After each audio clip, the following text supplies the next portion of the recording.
اسرائیل اور حماس کے درمیان جنگ بندی معاہدے کے اعلان کے بعد بھی اسرائیل کے حملے جاری ہیں۔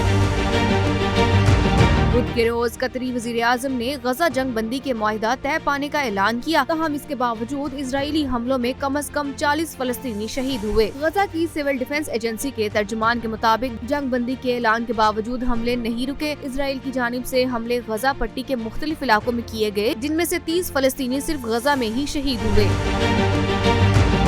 بدھ کے روز قطر کے وزیر اعظم شیخ محمد بن عبد الرحمان کا پریس کانفرنس کے دوران کہنا تھا کہ معاہدے کا آغاز اتوار 19 جنوری سے ہوگا۔ معاہدہ 3 مراحل پر مشتمل ہوگا۔ پہلے مرحلے میں اسرائیلی فوج غزہ کی سرحد کے اندر 700 میٹر تک خود کو محدود کرے گی۔ اسرائیل تقریباً 2000 فلسطینی قیدیوں کو رہا کرے گا، جن میں متعدد عمر قید کے قیدی بھی شامل ہیں۔ بدلے میں غزہ میں موجود 33 اسرائیلی مغویوں کو رہا کیا جائے گا۔ دوسرے مرحلے میں مزید قیدیوں کا تبادلہ اور غزہ کی عوامی مقامات سے اسرائیلی فوج کا انخلا ہوگا۔ تیسرے مرحلے میں اسرائیلی فورسز کا غزہ سے مکمل انخلا اور غزہ کی تعمیر نو اور انتظامی امور کے معاملات طے کیے جائیں گے۔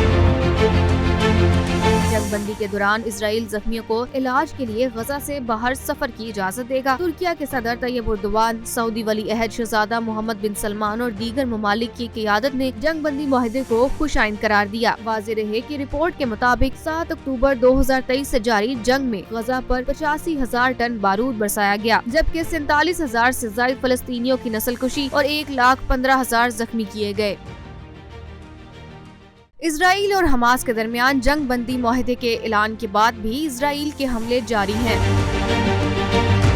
بدھ کے روز قطری وزیر اعظم نے غزہ جنگ بندی کے معاہدہ طے پانے کا اعلان کیا، تاہم اس کے باوجود اسرائیلی حملوں میں کم از کم 40 فلسطینی شہید ہوئے۔ غزہ کی سول ڈیفنس ایجنسی کے ترجمان کے مطابق جنگ بندی کے اعلان کے باوجود حملے نہیں رکے۔ اسرائیل کی جانب سے حملے غزہ پٹی کے مختلف علاقوں میں کیے گئے، جن میں سے 30 فلسطینی صرف غزہ میں ہی شہید ہوئے۔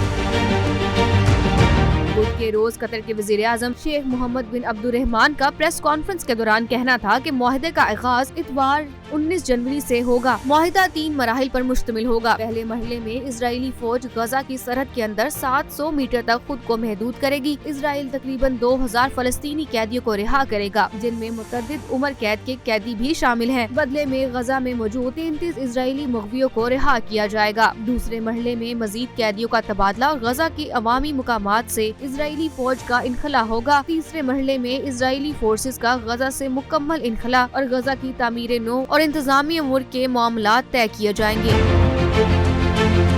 جنگ بندی کے دوران اسرائیل زخمیوں کو علاج کے لیے غزہ سے باہر سفر کی اجازت دے گا۔ ترکیہ کے صدر طیب اردوان، سعودی ولی عہد شہزادہ محمد بن سلمان اور دیگر ممالک کی قیادت نے جنگ بندی معاہدے کو خوش آئند قرار دیا۔ واضح رہے کہ رپورٹ کے مطابق 7 اکتوبر 2023 سے جاری جنگ میں غزہ پر 85,000 ٹن بارود برسایا گیا، جبکہ 47,000 سے زائد فلسطینیوں کی نسل کشی اور 1,15,000 زخمی کیے گئے۔